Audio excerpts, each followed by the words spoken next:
Assalamu alaikum.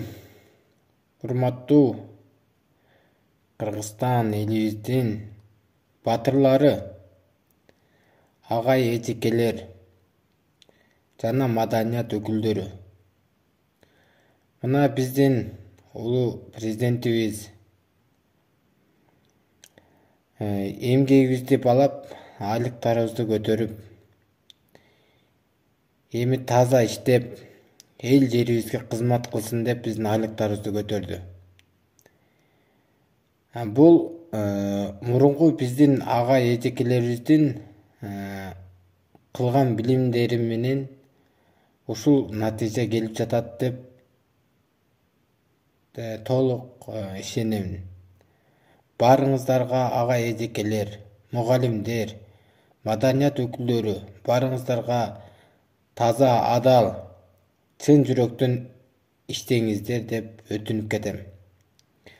Барыңыздардын ишиңиздерге ийгилик, терең тазим, кылган ишиңиздерде адал эмгек менен тамак жешиңиздерди насип кылсын. Амин. Убада аткарылды. Бүгүндөн тартып айлыктар көбөйдү, деди президент Садыр Жапаров социалдык кызматкерлердин республикалык жыйынында сүйлөгөн сөзүндө. Ал бул кабарды кубануу менен жарыялады. Берген убадабыз боюнча сөзүбүзгө туруп, бүгүндөн тартып сиздердин айлыктарды көтөрдүк.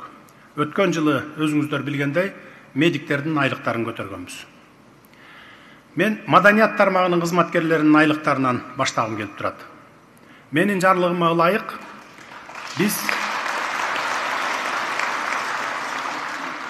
айлык акыларды дээрлик 100%га көтөрдүк. Бир-эки мисал айта кетейин.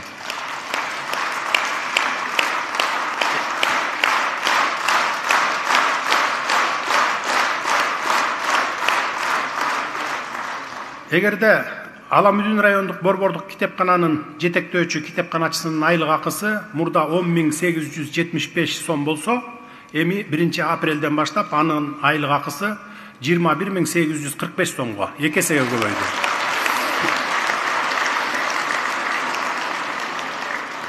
Нарындагы мамлекеттик областтык тарыхый этнографиялык музейдин жетектөөчү илимий кызматкери мурда 17.550 сом алса, эми 33.222 сом алат.